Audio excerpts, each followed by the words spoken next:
భయభక్తులు కలిగి ఉండుట జ్ఞానమునకు మూలము. మూర్ఖులు జ్ఞానమును ఉపదేశమును తిరస్కరించుదురు. అంటే నీకు దేవుని భయం ఉంది కాబట్టి రోజు ఇక్కడికి వస్తున్నాం.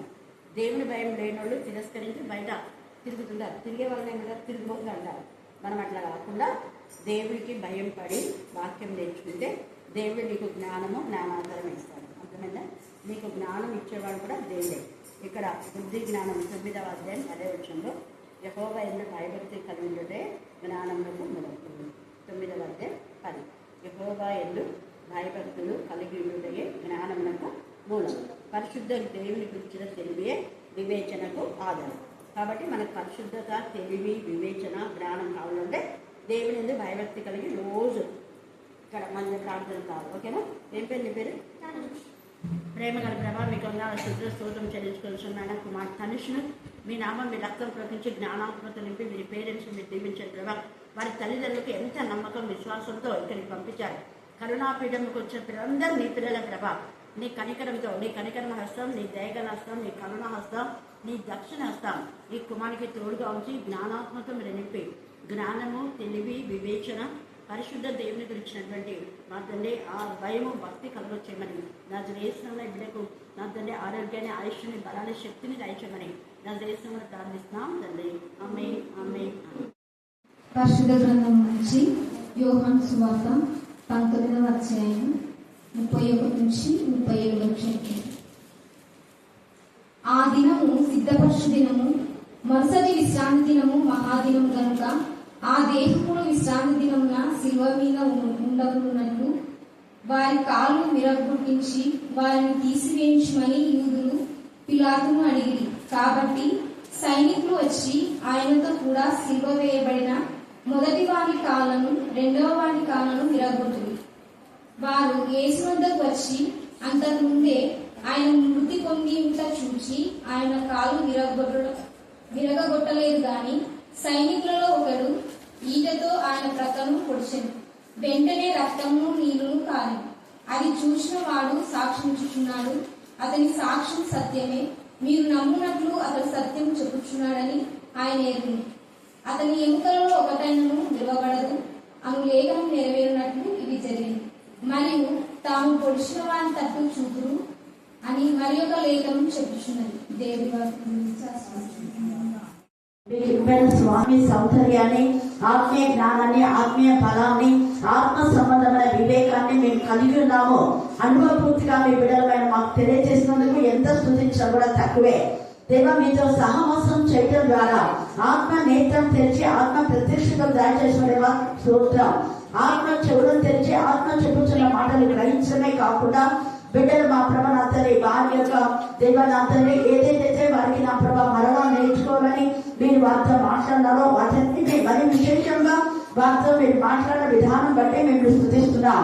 దేవ వారికి ఏవైతే డౌట్ గా ఉన్నాయో వాటన్నిటి కూడా క్లియర్ చేసిన విధానం బట్టి కూడా మేము స్తుతించి మహిమపరిచి గణపరుస్తున్నాం.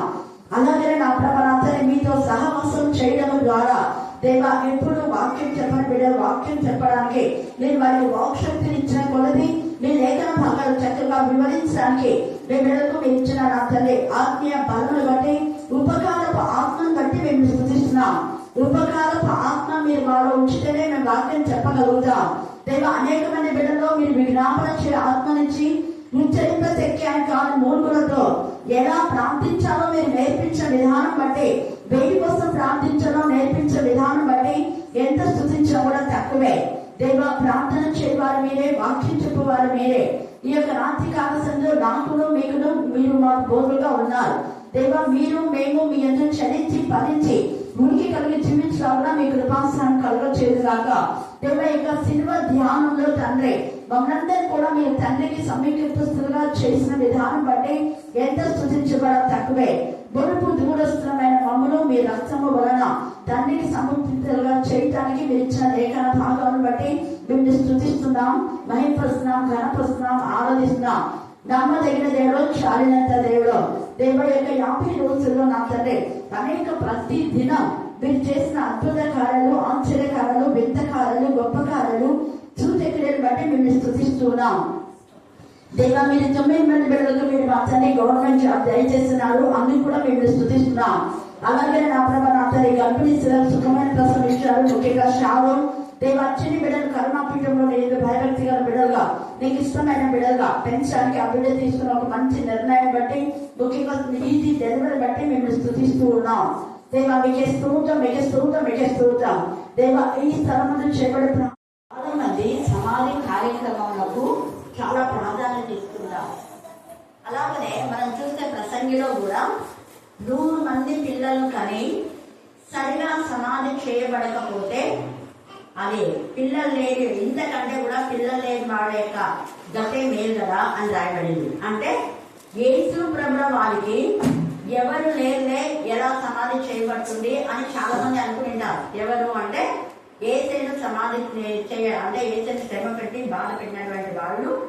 ఇంకా ఈ దొంగలు ఏ విధానంలో కాళ్ళు విరగొట్టి వాళ్ళు ఎక్కడెక్కడో పడేస్తూ ఉంటారు, కాళ్ళు విరగొట్టి పడేస్తారు. సిలువలో ఎవరైతే మరణించినారో ఆ సిలువ శిక్షకు కారణంగా వాళ్ళ కాళ్ళు విరగొట్టి చనిపోకపోతే అక్కడ ఎక్కడంటే ఎక్కడ పడేస్తారు. వాళ్ళకు ఉపయోగం తెలిసిన వాళ్ళు ఉంటే ఆ దొంగలు కాబట్టి ఎక్కడెక్కడో ఆ దొంగతనం చేసి ఉంటారు. వాళ్ళ బంధువులు వచ్చిండొచ్చు, రాకపోయిండొచ్చు, వాళ్ళకి సమాధి చేయొచ్చు, చేయకపోవచ్చు కూడా.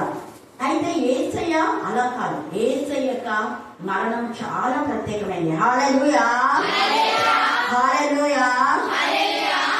ఈ యొక్క ఇద్దరు దొంగలను కాళ్ళు విరగొట్టడానికి వస్తారు. వచ్చి ముందు ఆ యొక్క మొదటి దొంగను విరగొట్టారు.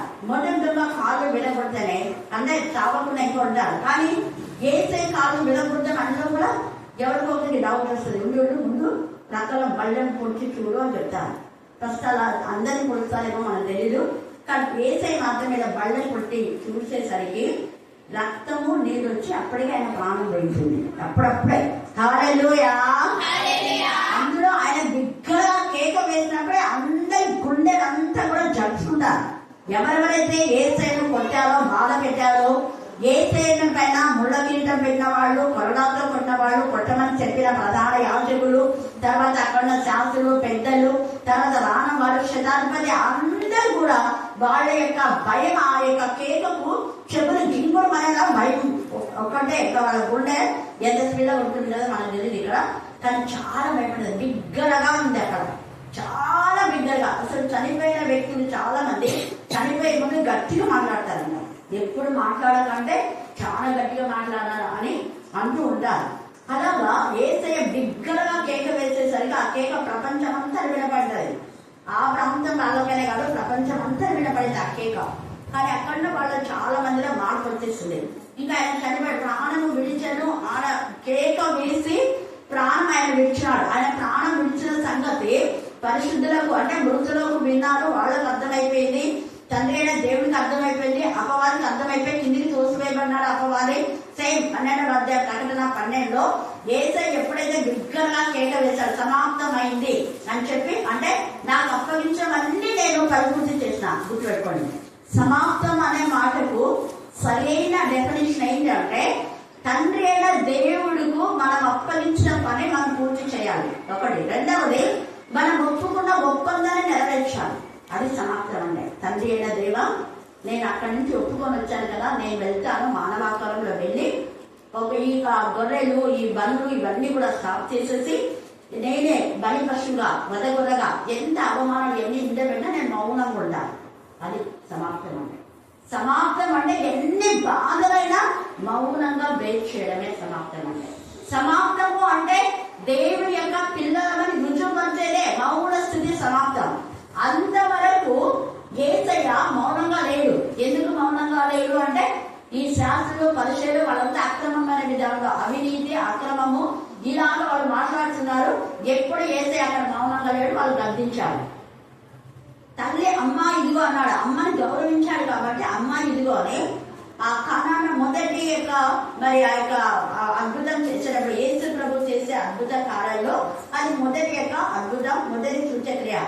అప్పుడు తల్లి చెప్పినప్పుడు అమ్మ నేను తండ్రి పనిలో ఉన్నాను అన్నాడే కానీ నేను నీ మాట వినను అని చెప్పాలి.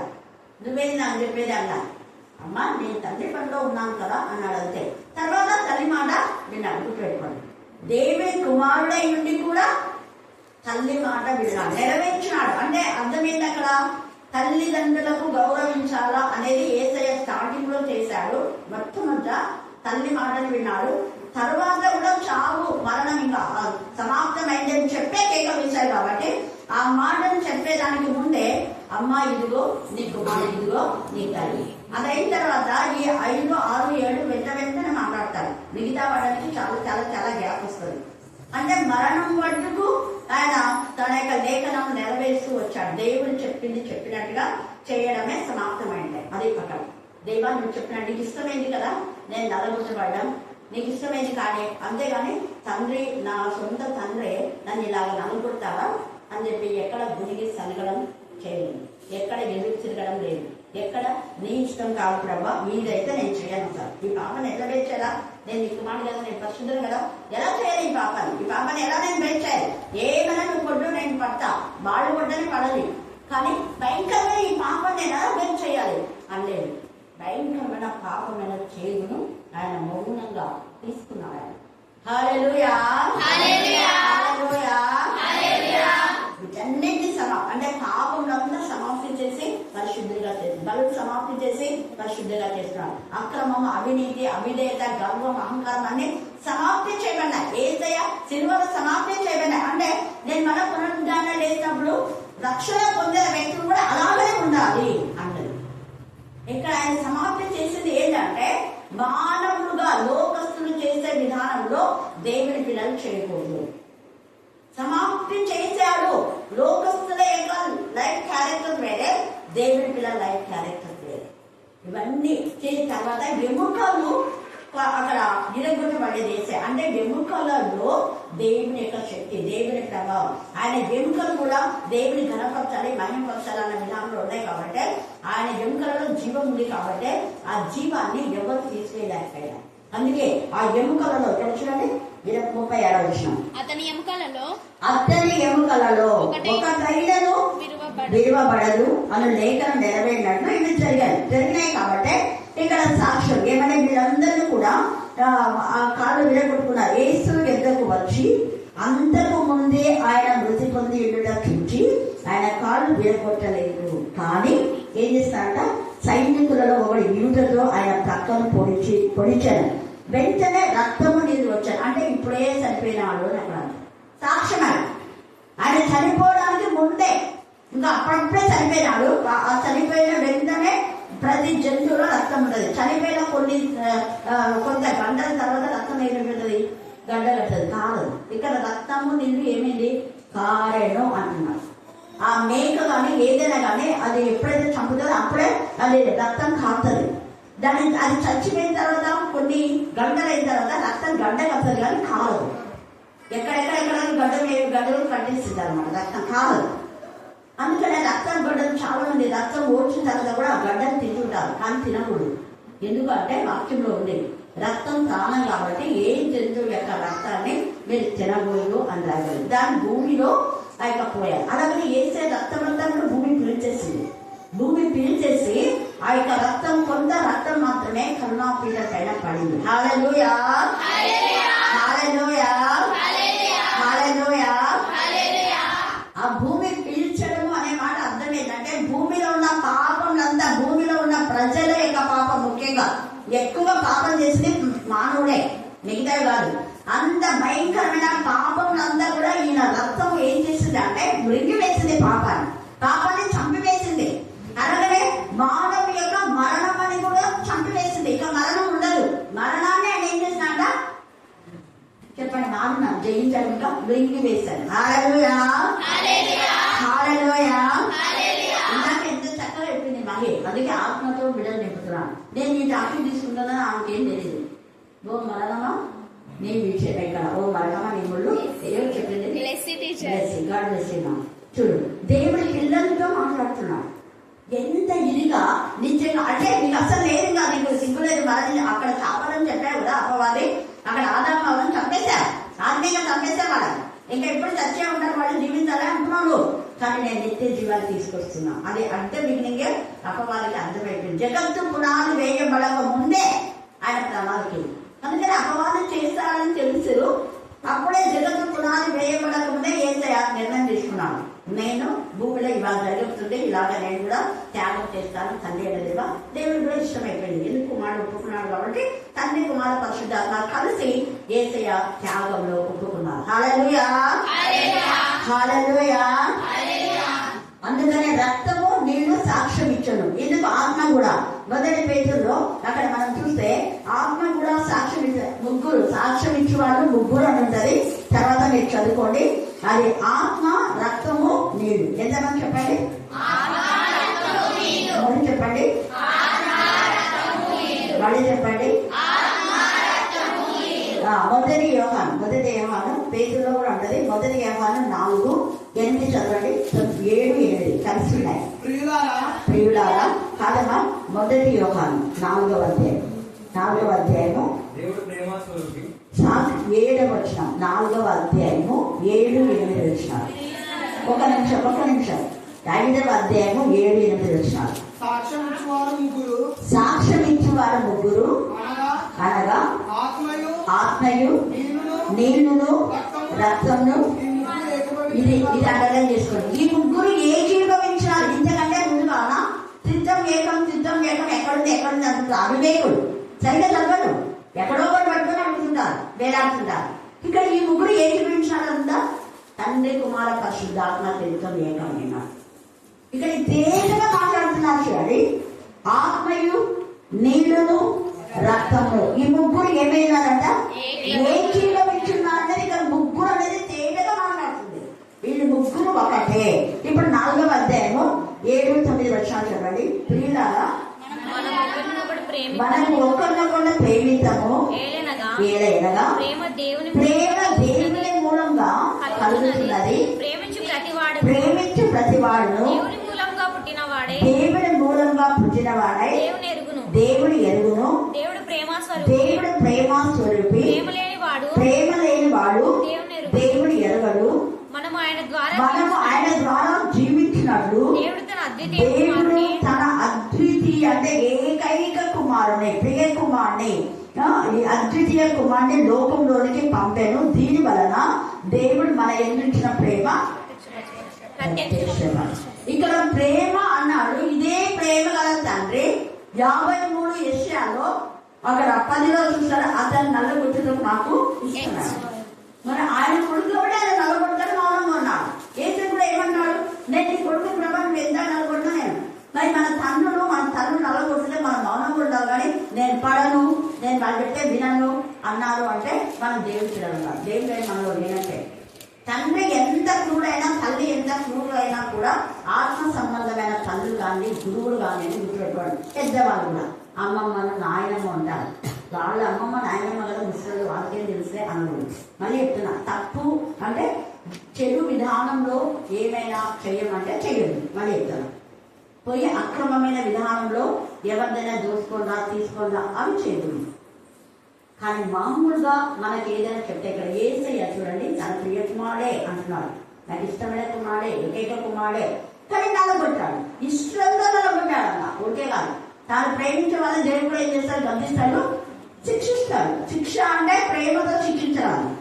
శిక్ష ఫలము వేరే, ఇక్కడ క్రమశిక్షణ వేరే. క్రమశిక్షణలో మనం చేయడానికి ఇక్కడ యేసయ్యను అలాగ నల్లగొట్టడానికి ఎందుకు దేవుడికి ఇష్టమైంది అంటే, నల్లగొట్టబడకపోతే మనలాంటి దౌర్భాగ్యులు తండ్రి అయిన దేవుడికి పిల్లలు కాదు.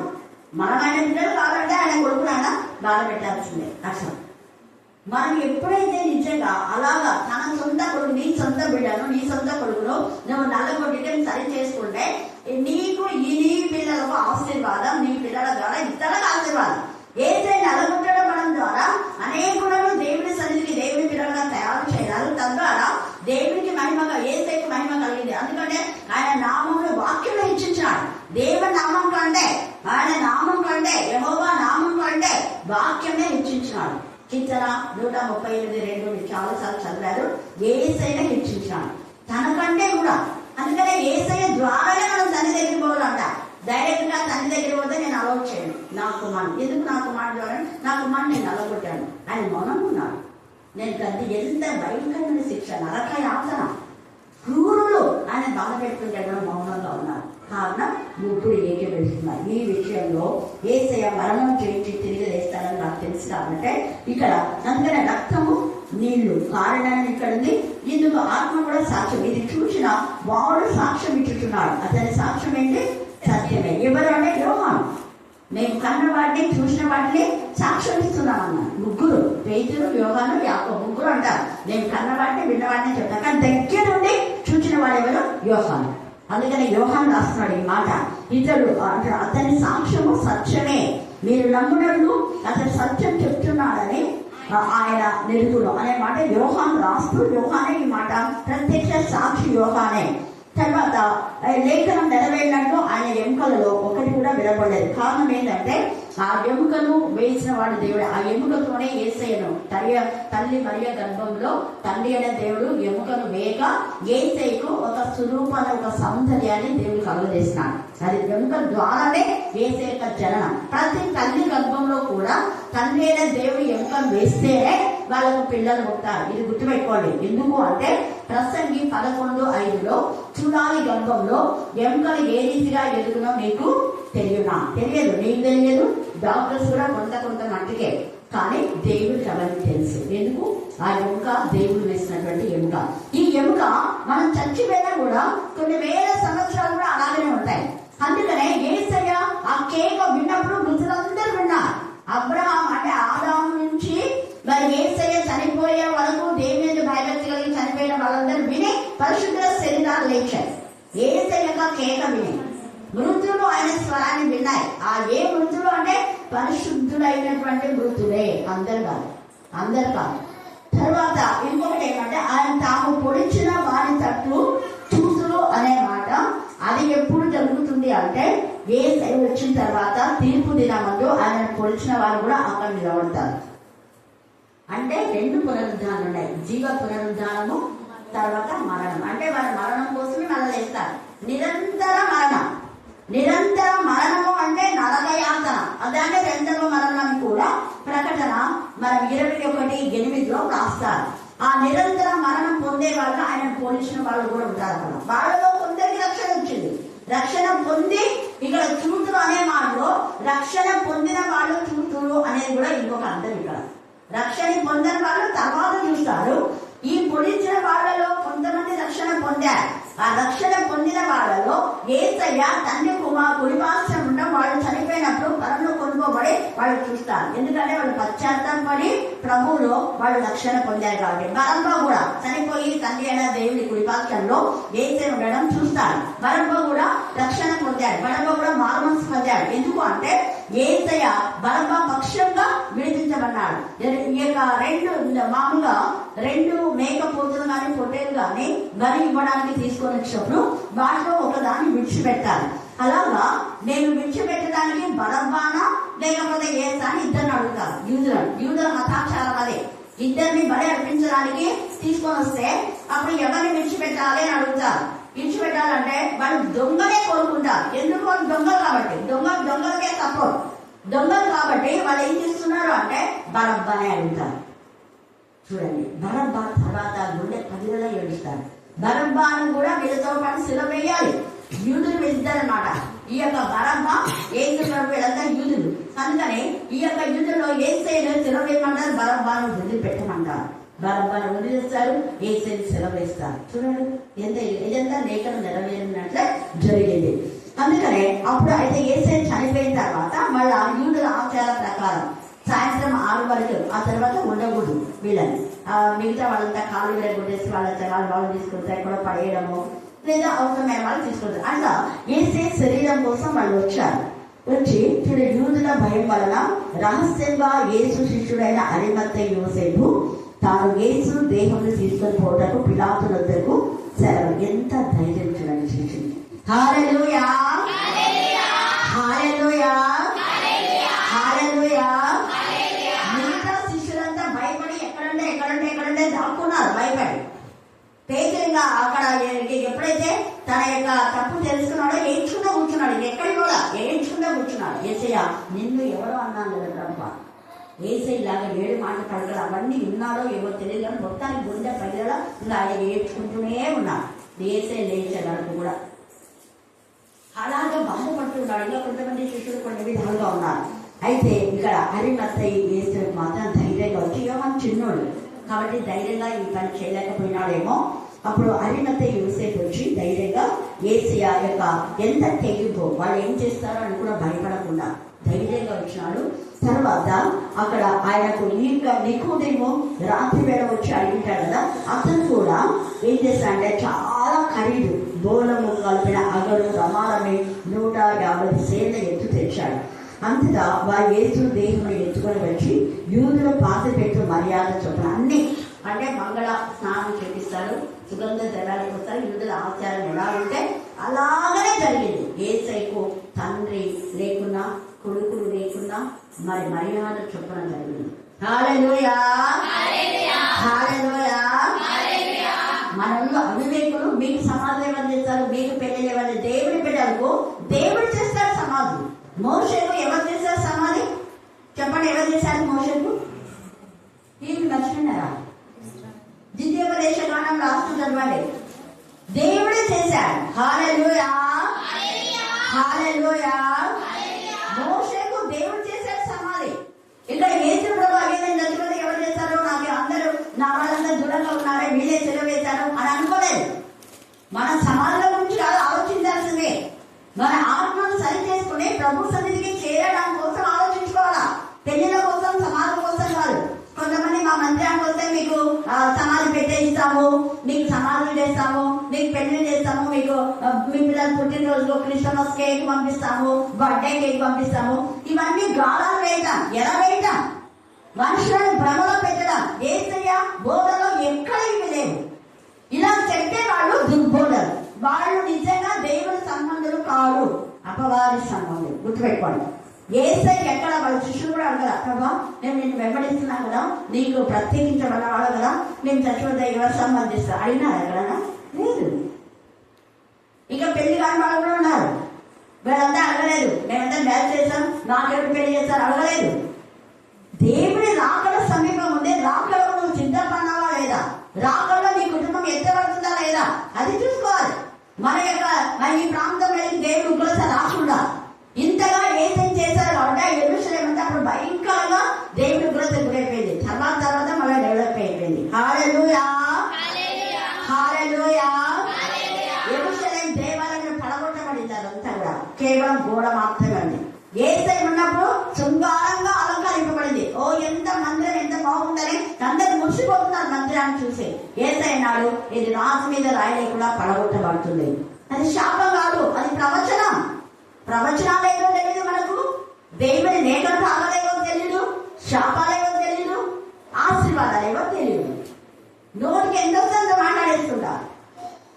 ఎక్కడ చూడండి ఎంత ధైర్యంగా వచ్చి ఆ యొక్క నిజంగా కొత్త సమాధిలో ఆ యొక్క వాళ్ళు తొలిపించుకున్నటువంటి సమాధిని యేసయ్యకి ఇచ్చారు. హల్లెలూయా హల్లెలూయా హల్లెలూయా. మర్యాద ఎక్కడ తగ్గలేదు. యేసయ్యకి అంతమంది ధైర్యంగా యేసయ్య గురించి మరి ఏడ్చుకుంటూ ఎంత ఇదిగా యేసయ్య వెంటనే ఉన్నారు. చాలా మంది స్త్రీలు ఉన్నారు అక్కడ కూడా. అప్పుడు వాళ్ళందరూ కూడా ధైర్యంగా యేసయ్య యొక్క మరి ఆ శరీరం నాకు ఇవన్నీ కూడా పూసి ఆయనకు సుగంధ ద్రవ్యం దానికి పూసి నారబట్ట అంటే చాలా ఖరీదైంది పట్టు వస్త్రం. ఆయన శిలువ వేసిన స్థలంలో ఒక తోట ఉండేను. ఆ తోటలో ఎవడును ఎన్నడూను ఉంచబడిన కొత్త సమాధి. హల్లెలూయా హల్లెలూయా. ఆయనకు కొత్త సమాధి ఇచ్చినారు. ఆ సమాధి మళ్ళా ఇచ్చేసాడు యేసయ్య. మళ్ళా ఎవరైనా మీరు పెట్టుకోవచ్చు అన్నాడు. ఎందుకంటే 3 రోజులే ఉండేది ఆ యేసయ్య. 3వ రోజు లేచాడు, 2 రోజులు పూర్తిగా ఉన్నాడు, 3వ రోజే లేచాడు. హల్లెలూయా హల్లెలూయా. ఆ 2 రోజుల్లో యేసయ్య కేక వేసిన వెంటనే ఆయన రక్తం చేత పట్టుకొని భూమి కింది భాగంలోకి వెళ్ళి అపవాదిని గద్దించి బంధించేస్తాడు.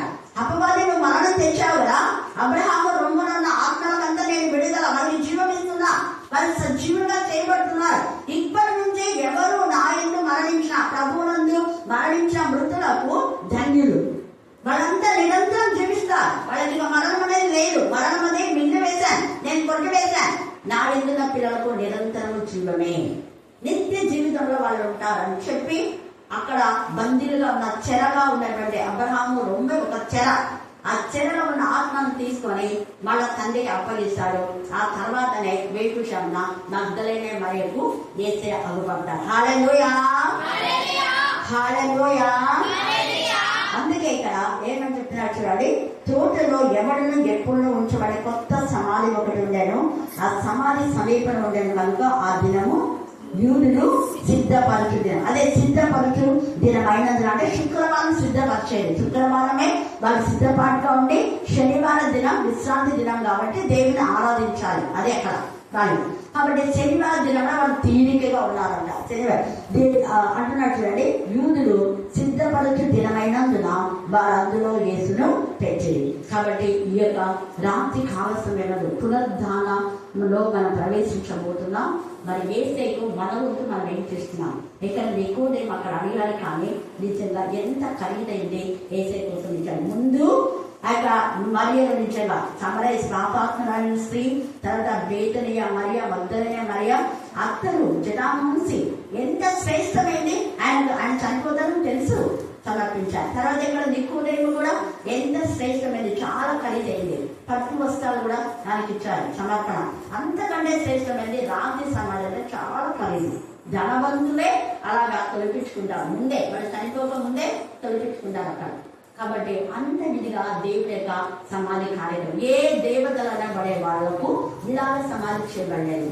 యేసయ్యకి మాత్రమే. యేసయ్య సమాధి యేసయ్య జననం ప్రత్యేకమే, యేసయ్య మరణం ప్రత్యేకమే, యేసయ్య సమాధి చేయడం ప్రత్యేకమే, యేసయ్య తిరిగి లేవడం ప్రత్యేకమే, యేసయ్య నిశ్శబ్దంలో పరిశుద్ధాన్ని తీసుకోకపోవడం ప్రత్యేకమే, అయితే లాస్ట్ యేసయ్య రావడం ప్రత్యేకమే. హల్లెలూయా, హల్లెలూయా, హల్లెలూయా. ప్రత్యేకమైన విధానంలో ఉండాలని దేవుడు కోరుతున్నాడు. దేవుడు ఈ లేఖన భాగాన్ని దీవించి ఆశీర్వదించిన బాబా. ఆమేన్, ఆమేన్. ఎంతగా నెక్స్ట్ దేవుడు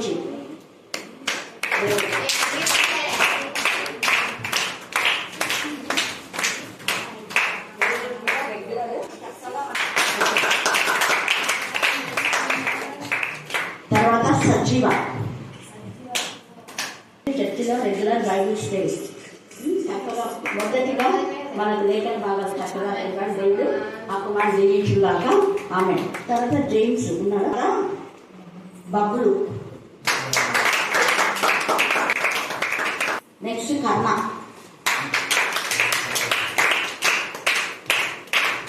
తర్వాత చక్కెర ఇచ్చినాను, చక్కెర, కర్ణ, బబ్బులు, బ్లెస్సింగ్,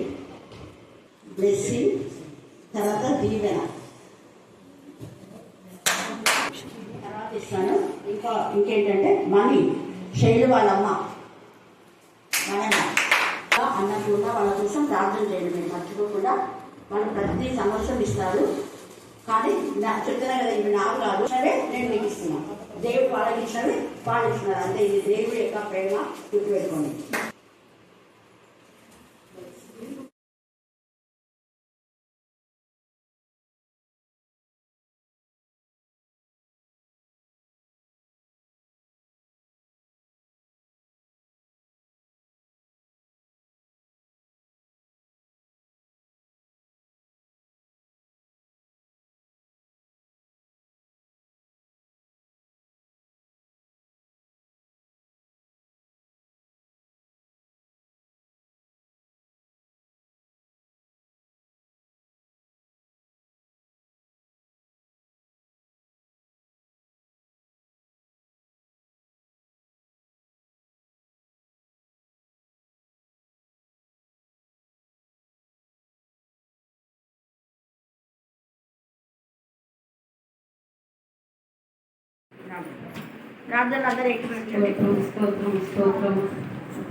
మహాగరుడ, మహోన్నతుడ, సర్వశక్తి మీద ఆశీర్వమైన దేవ, మీ పరిశుద్ధమైన పాదములకు లెక్కలేని వందనములు, స్తుతులు, స్తోత్రములు తండ్రి.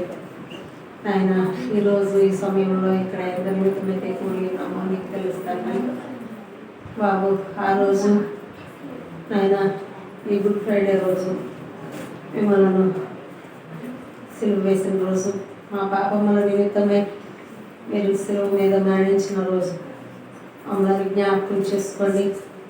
మాకు విముక్తిని కలిగించండి, మాకు స్వస్థతలు దయచేయండి. బాబు మీ రాజ్యంలో మాకు మిత్రుడు స్థానం దయచేయండి తండ్రి యేసు రాజా. ఈ లోకంలో ఏది శాశ్వతం కాదని తెలుసుకుని నాయన మీ పాదాలు పట్టుకుని బ్రతులాడుకునే భాగ్యము మాకును దయచేయండి తండ్రి. ఈరోజు అంత కార్యక్రమంలో తండ్రి నాయన బిడ్డలు మరియు మీ ధ్యాన కీర్తన చదువుతుండగా మీ సిలువలో మీరు మాట్లాడిన 7 మాటలు నాయన చదువుతుండగా నాయన మరి మాకు ఇచ్చిన దైవదాసరాలు ఆ వాక్యాలను ధ్యానించుతుండగా మీ ఆత్మను 7 అంతల ఆత్మతో కృమ్మరించిన ఆయన యావనంతయు మీ పరిశుద్ధ ఆత్మతో నింపండి తండ్రి. ఒక్కొక్కరిని తాకండి, ఒక్కొక్కరితో మీరు మాట్లాడండి తండ్రి. ఒట్టివారిగా వచ్చి ఉన్నాము తండ్రి యేసు రాజా, మిమ్మల్ని మోసుకొని పోవారుగా చేయండి తండ్రి యేసు రాజా. ఆయన రావాల్సిన వారిని నాయన త్వరగా నడిపించండి తండ్రి. రాలేని వారికి మరొక తరుణము దయచేయండి నాయన. సమయాన్ని సద్వినియోగం చేసుకునే భాగ్యము దయచేయండి తండ్రి యేసు రాజా. బాబు నాయన ఈ దినమంతయు అనేక నాయన ప్రపంచమంతయు నాయన మీ సన్నిధిలో నాయన ప్రార్థించుచుండగా నాయన బాబు మా ప్రపంచానికి, మా దేశానికి, మా జిల్లాకి, మా మండలానికి, మా గ్రామానికి నాయన కాపాడండి, ఆశీర్వదించండి, దీవించండి. మరి లోకం చాలా భయంకరమైన పరిస్థితుల్లో ఉన్నది. అవన్నీ మీకు తెలుసు తండ్రి. నాన్న న్యాయం తీర్చుము, మా పట్ల న్యాయం తీర్చుము దేవా యేసు రాజా. మేము అన్యాయంగా అబద్ధమాడి అనడం లేదు కదా తండ్రి నాయన. ఏది న్యాయమో ఏది అబద్ధమో మీకు తెలుసు తండ్రి. న్యాయం తీర్చండి తండ్రి యేసు రాజా. నాయన మనుషాలను దయచేయండి అతనికి. మేమందరము కూడా నాయన మీరు అక్కడికి ఎత్తబడుటకు సిద్ధపడుటకు నాయన 10 మంది కన్యకల్లో 5 విడవబడినారు, 5 ఎత్తబడినారు. మరి మేము ఏ స్థితిలో ఉన్నామో జ్ఞాపకం చేసుకొని ఎత్తబడే నాయన గుంపులో మేము ఉండటకు సహాయం దయచేయమని ఈ కార్యక్రమం ఆదరించి అంతము వరకు మీరే అధ్యక్షత వహించమని పాపనైనా నా ప్రార్థన ఆలకించమని ప్రభు యేసు పేట వేడుకుంటున్నాను.